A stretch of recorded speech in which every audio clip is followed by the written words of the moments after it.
सचिन तेंडुलकर आपल्या सोबत आहे. सचिन, पहिली गोष्ट म्हणजे तुला वाढदिवसाच्या खूप खूप शुभेच्छा. धन्यवाद. अ, मला वाटतं मी पत्रकार आहे, तू क्रिकेटर आहेस, तू बहुतांशी प्रमाणात बॅट्समन होता म्हणून तुझा जास्त छळ मी करणार नाही. मी फक्त 6 बॉल टाकणार आहे. त्यामुळे तू रेडी आहेस का? हो, पॅड बेल्ट घातलेले आहेत मी ऑलरेडी. त्यामुळे घ्या घ्या गार्ड घ्या, लेग स्टंप घेऊन टाका. हो, आता मग नॉर्मली सवय तीच होती लेग स्टंप प्लीज मागायची म्हणून, तर आता पण मागतो लेग स्टंप प्लीज. सचिन, पहिला प्रश्न जरा 2 प्रश्न क्रिकेट डायरेक्ट संदर्भात आहेत की टेस्ट क्रिकेट हे तुझ्या किती मनाच्या जवळ होतं हे मी अनुभवलेलं आहे, बघितलेलं आहे. तर टेस्ट क्रिकेट बद्दल तुझ्या भावना काय आहेत आणि आत्ता ज्या चर्चा चालू आहेत की टेस्ट क्रिकेटचा फॉर्मॅट थोडासा बदलायला पाहिजे का, याविषयी तुझं मत काय आहे? टेस्ट क्रिकेट मला ऑलवेज चॅलेंजिंग वाटलं. टेस्ट क्रिकेट बद्दल जर काय आपल्याला बोलायचं असेल तर मी हेच म्हणू इच्छितो आता की टेस्ट क्रिकेटची एक क्वालिटी मेंटेन करण्यासाठी पिचेस चांगले असणं इज इम्पॉर्टंट. आता आपण बघतो की T20 मध्ये तर बॅट्समन दर बॉल बॉलरचा मारायला बघत असतो. ODIs मध्ये पण बरेचसे रूल्स चेंज झाले, त्यामुळे आता आपल्याला हाय स्कोरिंग मॅचेसची सवय झालेली आहे आणि बऱ्याचशा गोष्टी चेंज होतात. आणि जर का आपण बघितलं तर एक्स्ट्रा फिल्डर आलेला आहे रिंग मध्ये आणि 2 नवीन बॉल आले आहेत. बऱ्याच वेळेला विकेट हेल्प करत नसते बॉलरला, तर 2 नवीन बॉल ज्या वेळेला बॉलचा कलरही जात नाही, तो नवीन असताना पाहिजे तेवढा स्विंगही होत नाही भरपूर वेळ आणि शेवटपर्यंत हार्ड राहतो. तर ह्या गोष्टी बॉलरच्या फार अगेन्स्ट आहेत आणि एक एक्स्ट्रा फिल्डर रिंग मध्ये पण तुम्हाला ठेवायला लागतो. तर मला वाटतं हे 2 फॉर्मॅट आहेत ते बॅट्समनच्या फेवरमध्ये आहेत. तर टेस्ट क्रिकेटमध्ये विकेट्स अशा ठेवायला पाहिजेत जिथे बॉलरच्या फेवरमध्ये थोड्या असायला पाहिजेत विकेट्स. मी हे नाही म्हणत आहे की नुसत्या सीमिंग विकेट्स असायला पाहिजेत, काही टर्निंग विकेट्स पण असू शकतात, पण त्या बॉलरच्या फेवरमध्ये जास्त असायला पाहिजे. मला वाटतं की test cricket should be a real test of players आणि बॉलर्स आर बीइंग टेस्टेड ह्या 2 वेगळ्या फॉर्मॅटमध्ये. तर बॅट्समनना कुठच्या तरी एका फॉर्मॅटमध्ये टेस्ट करणं is really important. That is why मला वाटतं की it is called test cricket. मी ऑलवेज तेच रेकमेंड करीन ICC ला की टेस्ट क्रिकेटसाठी तुम्ही बॉलर फ्रेंडली थोड्या विकेट्स असायला पाहिजेत. कारण हे 2 फॉर्मॅट ज्यावेळेला आपण बघतो हे हाय स्कोरिंग फॉर्मॅट आहेत, त्यावेळेला दर ओव्हरमध्ये इनफॅक्ट जर काय T20चं बघायला गेलं तर दर बॉलला काही ना काहीतरी होणार असं वाटतं आणि वन डे मध्ये पण दर ओव्हरमध्ये काही ना काहीतरी होईल असं वाटतं, एक बाउंड्री तर लागेलच असं वाटतं.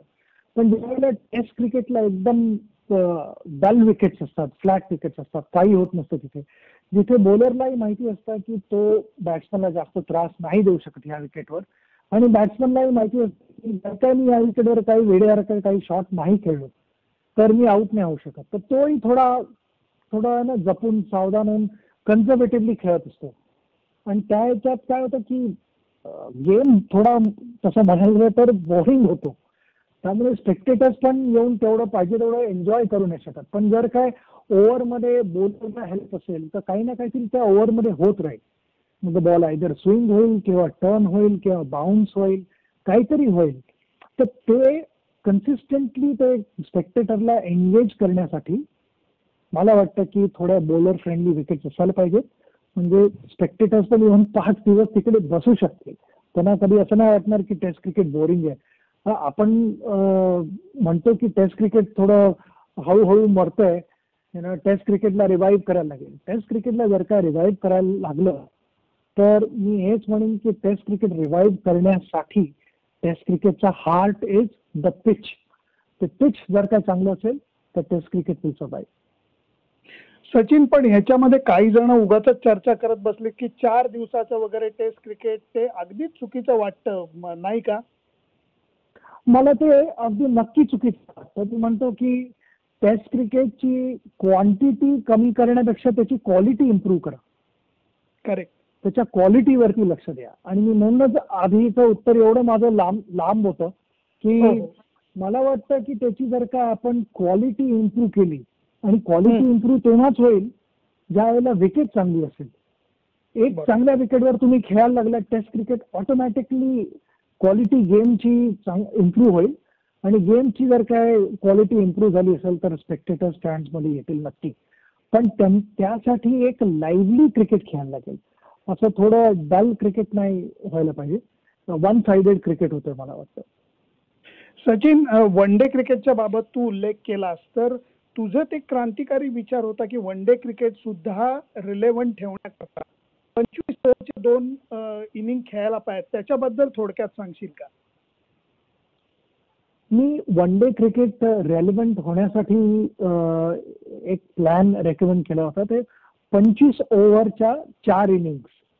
म्हणजे पहिल्यांदा समजा इंडिया खेळतो तर India will bat first 25 overs, मग then Australia will bat for 25 overs, मग then again India will come back and then Australia will bat to finish the game. पण लोकांचा बऱ्याच वेळेला त्याच्यात थोडासा गैरसमज झाला होता की सगळ्यांना वाटतं की दर दिवशी तुम्हाला दोनदा बॅटिंग करायला मिळेल, तुम्हाला एकदाच बॅटिंग मिळणार आहे. जरी आपल्या 2 इनिंग झाल्या तरी तुम्हाला एकदाच बॅटिंग करायला मिळणार आहे. आणि हा थॉट माझ्या डोक्यात का आला, त्याला 2 कारण होती. एक म्हणजे मला आठवत आहे की आम्ही श्रीलंकेत 2002 साली चॅम्पियन्स ट्रॉफी खेळलो होतो. बरोबर. दोन फायनल खेळलेलो आम्ही. कारण पहिल्या दिवशी श्रीलंकाने 50 ओव्हर बॅटिंग केली, आम्ही 10 ओव्हर बॅटिंग केली आणि पाऊस आला. तर मिनिमम रूल होता की 25 ओव्हरची मॅच व्हायला पाहिजे. मगच नंतर मगच तो रन रेट वगैरे कॅल्क्युलेट करून मॅच विल बी कम्प्लिटेड असं डिक्लेअर केलं. पण ते न झाल्यामुळे परत आम्हाला दुसऱ्या दिवशी यायला लागलं आणि एक फ्रेश मॅच स्टार्ट करायला लागली होती. श्रीलंकाने परत टॉस जिंकून बॅटिंग केली होती, परत पाऊस आला होता आणि आम्ही 8 ओव्हर बॅटिंग केली होती. तर 2 दिवस आम्ही येऊन ग्राउंडवरती क्रिकेट खेळलो होतो. 118 ओव्हरचा क्रिकेट खेळलो होतो. पण त्याच्यात जॉईंट विनर्स डिक्लेअर झाले होते. तर जर काय जो मी फॉर्मॅट जो डिस्कस करतोय त्याच्यात जर काय सेकंड हाफ मध्ये पाऊस पडणार असेल तर यू कॅन ऑलवेज प्लॅन तुमची पहिली इनिंग डिफरंटली. तुम्ही असं विचार करू शकता की ओके, दुसऱ्या इनिंग मध्ये जर का पाऊस येण्याची शक्यता आहे तर पहिल्या 25 ओव्हर मध्येच आपले जरी 8 विकेट गेले तरी चालेल, पण पहिल्या 25 ओव्हर मध्ये 240 250च्या आसपास जायला बघा. लिटरली आपलं T20 कसं खेळतो आपण 180 200 टार्गेट ठेवतो, तसं इकडे 225 240 जे काही जे विकेट प्रमाणे जे अप्रोप्रिएट टार्गेट वाटतं ते टार्गेट आपण ठेवूया. नंतर पाऊस आला तर आपल्याला चांगला चान्स आहे. आणि दुसरी टीम पण त्याचप्रमाणे बॅटिंग करेल किंवा थोडी वेगळी बॅटिंग करेल. त्यांना जर काही चान्स घ्यायचा असेल ते म्हणतील की ठीक आहे, आपण पहिल्या 25 ओव्हरमध्ये जरी 160 असलो तरी चालेल, पण आपलं 2च विकेट जायला पाहिजे. तसा प्लॅन वेगवेगळे हे एलिमेंट्स येतात गेममध्ये. नाहीतर काय होतं, एक मोनोटोनस गेम आपला चालू राहिला ते चालूच राहतं. हे एक कारण होतं. ह्याच्यात स्ट्रॅटेजीज पण बदलतात. जर काही ओव्हर एक्साइटमेंट होते, समजा 22व्या ओव्हरला, आता एक्झाम्पल द्यायचं की मी आणि सहवाग बॅटिंग करतोय, आमच्यापैकी कोणतरी एक राईट हँडर आउट होतो. तर 23व्या ओव्हरला 24 आणि 25 ह्या 2 ओव्हरमध्ये तुम्हाला गौतम गंभीरला पाठवायचं आहे 1 डाऊन, जो लेफ्ट हँडर आहे आणि तिकडनं श्रीलंका अगेन्स्ट मॅच आहे. तर मुरलीधरन खेळतोय आणि धर्मसेना खेळतोय. तर तुम्ही 2 ऑफ स्पिनर समोर लेफ्ट हँडरला ते 2 ओव्हरला चान्स द्याल की असं म्हणाल की ओके, हरभजन सिंग तू नॉर्मली पण 8-10 बॉलच खेळतोस लास्टला, ते आता 8-10 बॉल जाऊन 24 आणि 25 ओव्हरमध्ये जाऊन अटॅक कर. कम्प्लिटली स्ट्रॅटेजी चेंज होते. आणि मग परत गौतमला सांगू शकतो की तू 26 ओव्हर नंतर तू परत बॅटिंग करायची 50 ओव्हर पर्यंत. पण ते जे शेवटचे जे 8-10 बॉल राहिलेले असतात त्याच्यात तुम्ही आयदर हरभजनला पाठवा किंवा झहीर खानला पाठवा, कोणाला तरी राईट हँडरला जो जाऊन मारू शकतो. सुद्धा त्याची विकेट गेली तेवढ्या याच्यात तरी काही असा एवढा फरक पडत नाही. गौतम सारखा important player should not get out त्यावेळेला. हे एक स्ट्रॅटेजी एक वेगळी येऊ शकते गेम मध्ये. दुसरं मला सांगायचंय म्हणजे ड्यू पडतो, ज्या ज्या ग्राउंड वरती ड्यू पडतो त्या ग्राउंड वरती दुसरी साईड जी बॉलिंग करते त्यांना काही चान्स नसतो. त्यांना लिटरली 10% चान्स असतो. एकदा बॉल ओला झाला की त्यांना लिटरली 10% चान्स असतो मॅच जिंकायचा. जर का बॅटिंग टीमने एकदमच खराब चेस केला तर तिकडे 10% चान्स असतो त्यांना जिंकायचा. नाहीतर त्यांना नॉर्मली चान्स पहिले जे 7-8 ओव्हरमध्ये जर का विकेट तर, नाहीतर मॅच इनव्हेरिबली बॅटिंग साइडच चेस करत येते रन्स. तसं होतं. तर तो टॉसचा नुसता ऍडव्हान्टेज एवढा नसायला पाहिजे. तो इनबॅलन्स 90 आणि 10% तो इनबॅलन्स आहे कम्प्लिटली. इथे एक दुसऱ्याबरोबर स्किलची कम्पॅरिझन होतच नाही. तुम्हाला वेदर कंडिशन बरोबर पण फाईट करायला लागतं, ग्राउंड कंडिशन बरोबर फाईट करायला लागतं. तर मला वाटतं ती जी गॅप आहे ती जेवढी आपल्याला कमी करता येईल, जो टॉस जिंकतो त्याला मे बी 60% ऍडव्हान्टेज असायला पाहिजे. कारण काय होतं की ज्यावेळेला कॅप्टन टॉस जिंकून ज्यावेळेला बॉलिंग करतो पहिली, तर त्याला परत दुसऱ्या हाफमध्ये पण एकदा बॉलिंग करायला लागते ज्यावेळेला थोडासा ड्यू पडलेला असतो त्यावेळेला. आणि ऑब्व्हियसली जसा गेम लांबत जातो तसा ड्यू पण वाढत जातो ग्राउंडवरती. तर जो टॉस हरलेला असतो त्याला थोडं जास्त ड्यू मध्ये बॉलिंग टाकायला लागते. पण जो टॉस जिंकलेला असतो त्याला ही काही ओव्हर्स ड्यू मध्ये टाकायला लागतात मिळतील. आणि दोघांनाही पहिल्या हाफमध्ये बॅटिंग करायला मिळते. ज्यावेळेला विकेट थोडी वेगळी असते दोघांनाही त्या पहिल्या हाफमध्ये बॅटिंग करायला मिळते. तर तो गेम थोडा फेअर होतो, थोडा लेवल होतो आणि प्रेडिक्टेबल होत नाही. कारण पाऊस येणार असेल किंवा काही फॉर सम रिझन मॅच बंद व्हायचे चान्सेस असतात. तर तुमची स्ट्रॅटेजी ऑलवेज बदलू शकते त्यावेळेला. करेक्ट. सचिन, गेले 5 वर्षामध्ये समाजकार्य जे तू केलंयस, तू त्याच्याविषयी बोलत नाहीस, आजही बोलणार नाहीस, मला कल्पना आहे. पण तुझ्या MP लॅड फंडाचा अगदी शेवटचा पैसा वापरण्याची गोष्ट असू देत, 2 गावं दत्तक घेऊन त्याचं ट्रान्सफॉर्मेशन असू देत, ऊस तोडणी कामगारांकरता शाळा, मुलांकरता शाळा उभारणं असू देत, या सगळ्याचं मला तू समाधान किती आहे एवढंच फक्त सांगितलंस तरी ते मोलाचं. आय थिंक हे प्रत्येक इंडिव्हिज्युअल वरती असतं आणि मला ऑलवेज वाटतं की ह्या गोष्टी दुसऱ्यांना सांगण्यासाठी नसतात, स्वतःच्या समाधानासाठी असतात. ते एक सॅटिस्फॅक्शन मिळणं इज इम्पॉर्टंट. मी ऑलवेज म्हणत आलो की माझी पहिली इनिंग वेगवेगळे टार्गेट जे ऑपोजिशन सेट करायचे किंवा आम्हाला सेट करायचे होते त्यांच्यासाठी, ते टार्गेट अचीव्ह करण्याच्या मागे गेलेलं. That gave me lot of happiness. आता सेकंड इनिंग लाईफमध्ये जी आहे त्याच्यात माझं टार्गेट आहे सॅटिस्फॅक्शन. जर काय सॅटिस्फॅक्शन मिळालं त्याच्यात तर I will be very happy. आणि तोच एक गोल आहे जो मी चेस करतोय.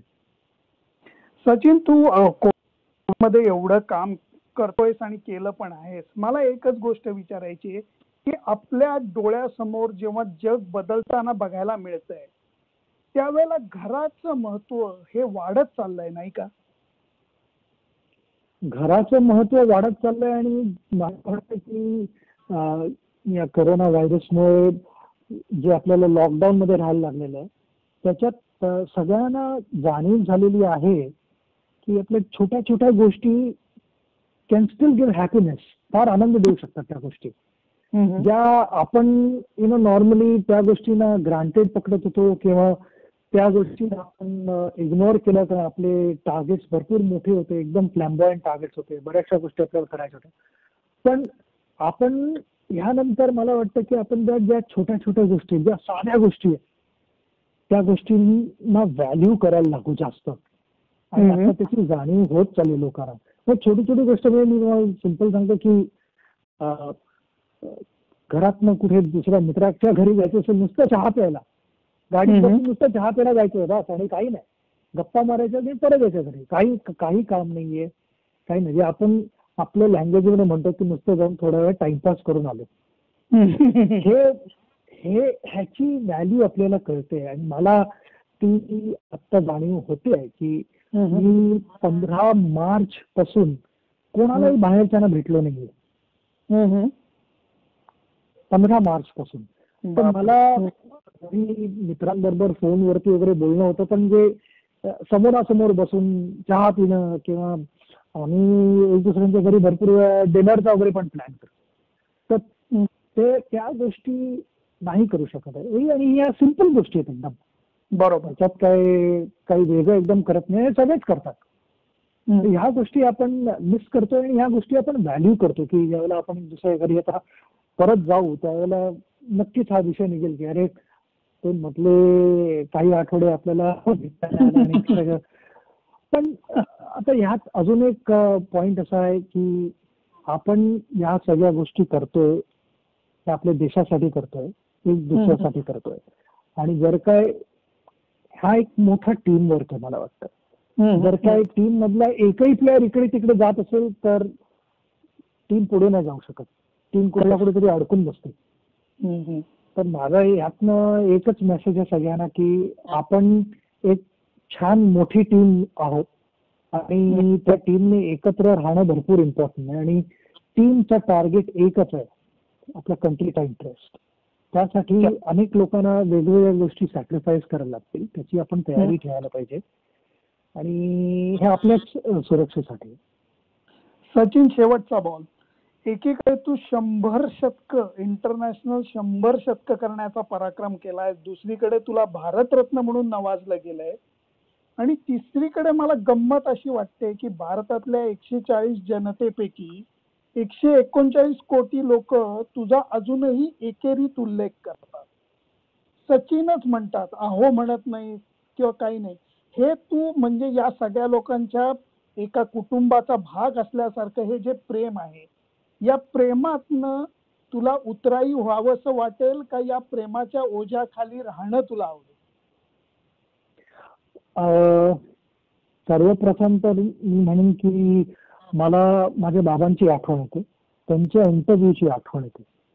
हे वाक्य ज्यावेळेला तुम्ही आता म्हटलं हे वाक्य त्यावेळेला माझ्या बाबांनी हेच त्यांच्या इंटरव्ह्यू मध्ये सांगितलं होतं की त्याला सगळे एवढ्या लाडाने सचिन म्हणून हाक मारतात, कारण प्रत्येकाला वाटतं की तो आपला फॅमिली मेंबर आहे आणि दिस इज अ ब्लेसिंग, हे देवाची कृपा आहे. आणि तेच म्हणू इच्छितो आत्ता पण की देवाची कृपा आहे. ह्या सगळ्या गोष्टी कॅनॉट बी बॉट. तुमच्याकडे किती बॅलन्स असो, बँक बॅलन्स काही असो, ह्या गोष्टी कॅनॉट बी बॉट. ह्या गोष्टी आपण म्हणतो की दिलसे ज्या येतात बाहेर त्याची व्हॅल्यू एक वेगळीच असते, म्हणजे त्या गोष्टी प्राइसलेस असतात. आणि मी हेच स्वतःला समजतो की मी आय एम ब्लेस्ड की ह्या सगळ्या गोष्टी मी एक्सपिरियन्स करू शकतो माझ्या लाईफमध्ये.